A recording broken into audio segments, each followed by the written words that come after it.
Hey there, welcome back. As you've probably noticed by now, there's a little scientist living inside me.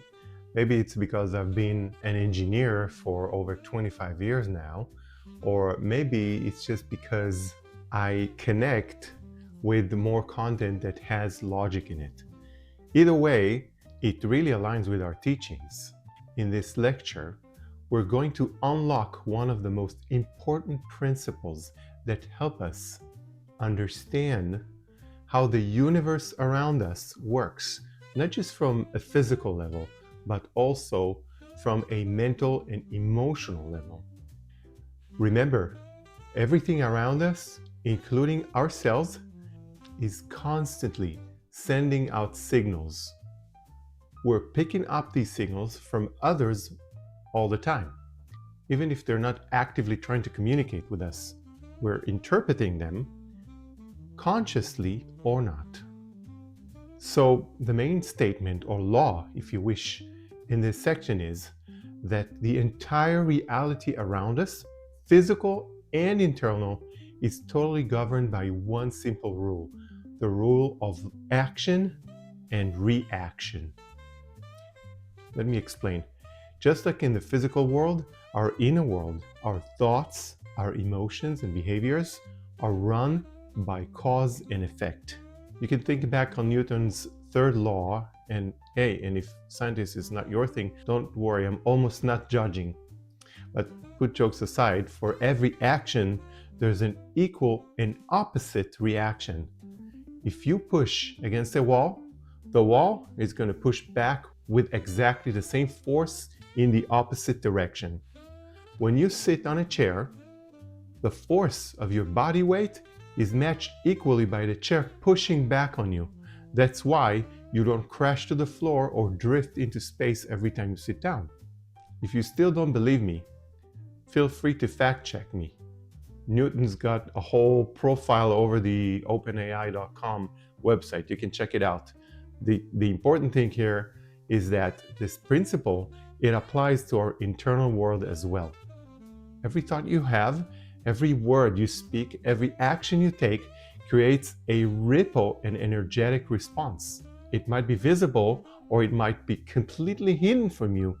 It might show up immediately or maybe much later, but the reaction will come. So why are we always shocked when life pushes back? Something happens and we call it luck or bad luck. But really, it's just the next step in the process. It's a reaction to something that we did, or said, or even just felt. When your body gets sick, it's usually not random. It's your system reacting to the emotional stress or the physical imbalance. When someone responds to you in a way that feels totally uncalled for, it might be mirroring something you expressed consciously or maybe subconsciously. This isn't about blame. It's not about judgment. It's about understanding how the system works. When you think about gravity, gravity doesn't punish you when you fall. It just obeys the laws of physics. And your inner system works in the exact same way. From there, you can conclude that every emotion you feel, happiness, joy, rage, sorrow, is a reaction to something. Let's try to take a metaphor there so you can better understand what I'm mumbling here about. You're walking down the street, okay? One leg hits a crack in the sidewalk, and then you stumble. Your other leg, what happens to the other leg? It trips in as well, and then suddenly your face is kissing the pavement. Do your legs hate each other? No, they're just part of the same body. But the action of one leg led to the chain reaction, and now you've unintentionally became a public break dancer on Main Street. Action and reaction. Now, the inner system is even more complex because there's another kind of energy at play. In physics, it's called potential energy. Let me ask you, have you ever felt like a volcano?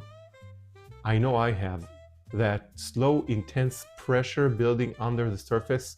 You try to hold it, you smile through it, you breathe, and then suddenly, boom, you just completely explode. And any little thing can trigger it. Imagine a volcano about to erupt under the surface of the ground, and then a tiny innocent ant is walking on that last thin crust of ground over the lava that causes the eruption. That ant had no idea it was about to get launched 5,000 feet in the air with lava up her butt. But it happened. Why? Not because the ant was evil, not because it meant harm, because the volcano was already primed. Action and reaction. Emotional eruption didn't come out of nowhere. It was a delayed response to a long buildup of emotions, of unmet needs, of stress or hurt that had nowhere to go. So here's what I'm saying.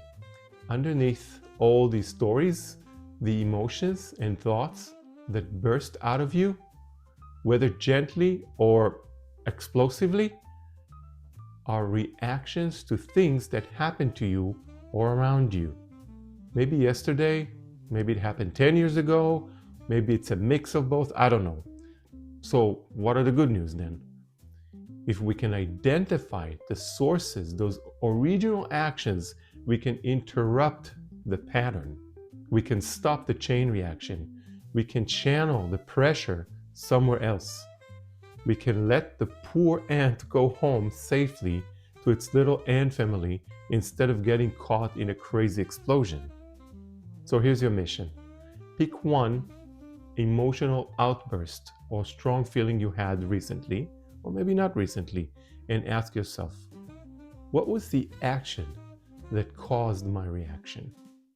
You don't have to get it perfect. Just start thinking. And if you want, write to me. I'd genuinely love to hear what you discovered. So take a few moments, be honest with yourself, and write it down and send it back to me. And I'll see you in the next section. Bye for now.